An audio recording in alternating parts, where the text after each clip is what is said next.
नमस्कार, मैं हूं दीपाली राणा। आप देख रहे हैं कल का बाजार। आपकी इन्वेस्टमेंट हो या जुड़े हो ट्रेडिंग के सवाल आप सभी शो में पूछ सकते हैं। हमारा व्हाट्सएप नंबर आप नोट कर लीजिए, 7045220000 हमारा व्हाट्सएप नंबर है। अपने सवाल आप हमें भेज सकते हैं व्हाट्सएप पर। इसके अलावा ये शो फेसबुक, ट्विटर पर लाइव भी जा रहा है, आप देख भी सकते हैं, अपनी क्वेरीज पोस्ट भी कर सकते हैं। शो के दौरान हम सोशल मीडिया से सवालों को करते हैं पिक।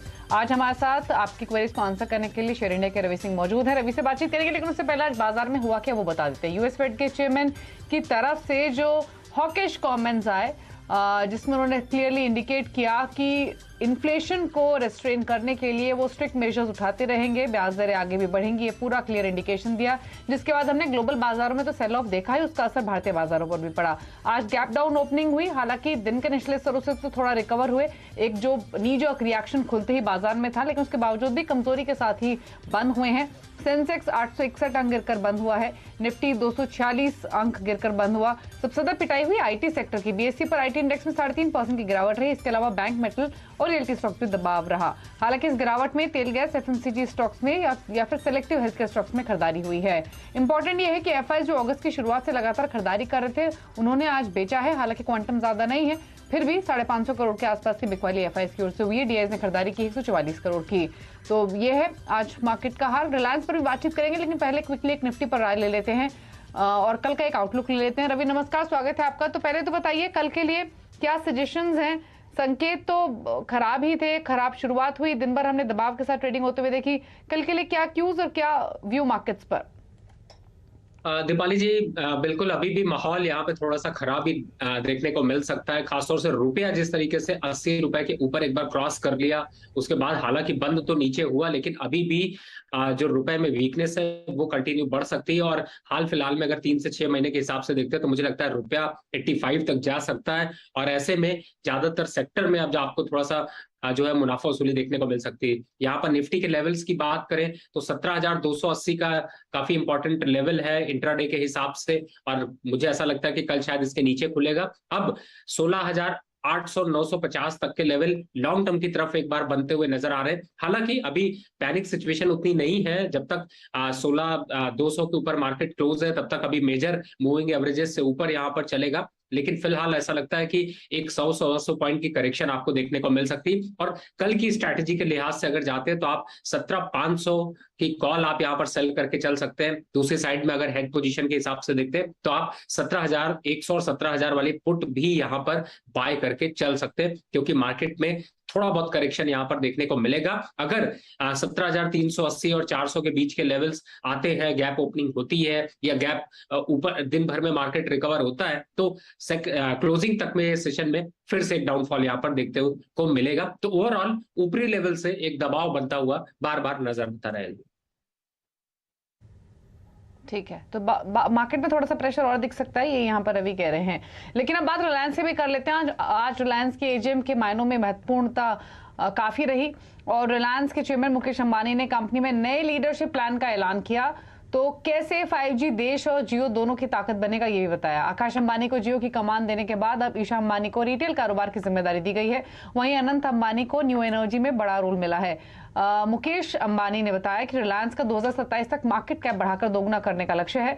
इसके अलावा 5G को लागू करने के लिए कंपनी 2 लाख करोड़ का निवेश करने जा रही है। मुकेश अंबानी ने ऐलान किया है कि जियो दिवाली पर देश के 4 मेट्रो में अपनी 5G सर्विस शुरू कर देगी और अगले साल दिसंबर तक पूरे देश में 5G का रोल आउट हो जाएगा। इसके अलावा रिटेल में कंपनी नया एफएमसीजी कारोबार लॉन्च करेगी। कंपनी O2C अपस्ट्रीम कारोबार में 5 साल में 75,000 करोड़ का निवेश करेगी। मुकेश अंबानी ने यह भी बताया कि कंपनी ने 2026 तक 20 GW सेल और मॉड्यूल क्षमता का लक्ष्य रखा है।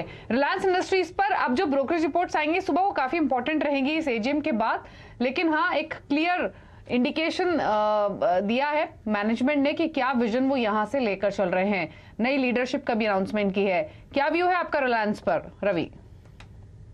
देखिए, सबसे बड़ी बात है कि मार्केट में दबाव जरूर है, लेकिन रिलायंस ही एक ऐसा स्टॉक है जो कि आपको अभी, चूंकि आने वाले समय में आपको दिवाली देखने को मिलेगी, और दिवाली का धमाका स्टॉक अगर कहें तो मुझे लगता है कि अभी ये बनता हुआ नजर आएगा, क्योंकि 2027 तक की मार्केट की सोच और ऊपर से 5G पर एक बड़ा जो है वो ऐलान शायद मेरे ख्याल से कंपनी के लिए काफी प्रॉफिटेबल होगा। दूसरी तरफ अगर चार्ट पैटर्न पे भी देखते हैं तो काफी दिनों से एक जो कंसोलिडेशन और जो एक अपर रेंज बार बार क्रिएट करता हुआ नजर आ रहा है, कहीं ना कहीं से मार्केट वहां पर सपोर्ट नहीं दे रहा है। लेकिन अभी जो वॉल्यूम वाइज अगर ग्रोथ देखते हैं, चार्ट पैटर्न पे भी देखते हैं, तो मुझे लगता है कि मेजर मूविंग एवरेजेस से ऊपर है। कंसोलिडेशन यहां पर होती अगर रही तो जल्द ही आपको 2850 तक के टारगेट देखने को मिल सकते हैं। तो मुझे लगता है कि जिस तरीके से एजीएम की घोषणा हुई और जो जो पूरी की पूरी घोषणा की गई, उसका एक इम्पैक्ट पॉजिटिव यहां पर बना रहेगा। ओके, चलिए ठीक है। तो ये सजेशंस आपको दिए गए हैं रिलायंस पर। आपको डिस्क्लोजर भी दे दें, जो चैनल आप देख रहे हैं सीएनबीसी आवाज का स्वामित्व रिलायंस इंडस्ट्रीज के हाथों में ही है। लेकिन चलिए अब सवाल करते हैं शामिल बिना देरी किए। पहले कॉलर इमोन बैनर्जी कोलकाता से हमारे साथ मौजूद हैं। बैनर्जी साहब नमस्कार, बताइए क्या सवाल है आपका। मेरे पास 4000 विप्रो है 436 के भाव में। ओके, 436 विप्रो की आप बात कर रहे हैं, 4000 शेयर है। ये क्या लॉन्ग टर्म इन्वेस्टमेंट है या हाल फिलहाल की खरीदारी है? लॉन्ग टर्म स्विंग में लिया था मैंने। ओके, तो क्या सजेशन रहेगा आपका विप्रो पर? रवि 436 की बाइंग है, 404 पर कर रहा है ट्रेड। देखिए, इसमें एक मेजर सपोर्ट जो है वो आपको 380 और 390 के बीच देखने को मिलेगी दीपाली जी। तो मुझे लगता है कि इमोन जी खास तौर से ध्यान रखिए 380 और 390 के लेवल्स का। अगर मार्केट इसके नीचे जाता है तो आप एक बार को अपनी पोजीशन, भले आपने लॉन्ग टर्म के लिए ली हो, लेकिन थोड़ा एग्जिट करना बनता है, क्योंकि अभी सेंटीमेंट आपके खराब हो सकते हैं। तब तक अभी चिंता की बात नहीं है। वापस अगर मोमेंटम आएगा तो 436 और 450 विप्रो के लिए बहुत बड़ा लेवल नहीं है, लेकिन 390 काफी इंपॉर्टेंट लेवल। अगर इसके नीचे बंद होता है तो आप अपनी पोजीशन को एग्जिट करिए, नहीं तो अभी अपनी पोजीशन को यहां पर होल्ड करके रखिए। क्योंकि अगर 390 का लेवल टूटता है तो ये वापस एक बार 350 तक के लेवल दिखा सकता है, तब शायद आपको बाइंग के लिए अच्छा होगा। लेकिन अभी 390 के अगर नीचे जाता है तो एक बार एग्जिट करना बनता है। ओके, ठीक है। चलिए, तो ये आपके लिए सलाह है विप्रो पर। अब अगले कॉलर से बात करेंगे। मनोज शर्मा भिवाड़ी से हमारे साथ मौजूद हैं। मनोज जी नमस्कार, बताइए क्या सवाल है आपका। नमस्ते मैम, मेरे पास ग्रासिम के 2000 शेयर है 1363 रुपए के हिसाब से। तो मुझे 1 साल का व्यू चाहिए उस पे। ओके, ठीक है। 1 साल का व्यू ग्रासिम पर 1363 आपकी बाइंग है, 300 रुपए का फायदा आपको हो रहा है फिलहाल। पूछते हैं क्या सजेशंस रहेंगे रवि की ओर से। रवि, साल भर के लिए होल्ड कर ले, क्या टारगेट्स आप देख रहे हैं?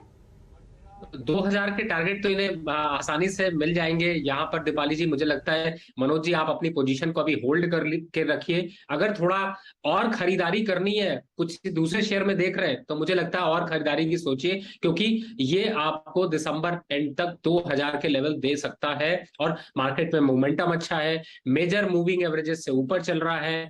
मोमेंटम इंडिकेटर में जो शॉर्ट मूविंग एवरेजेस है उनसे भी काफी तेजी से अप साइड का क्रॉसओवर दिखा रहा है। तो मुझे लगता है कि अभी सारे सेंटीमेंट, चाहे टेक्निकल और फंडामेंटल, तो आपको दिख ही रहे हैं, सपोर्ट इसमें अच्छे हैं, तो अभी बने रहना चाहिए। 2000 का टारगेट आपको आने वाले एंड ईयर तक आपको देखने को मिल सकता है।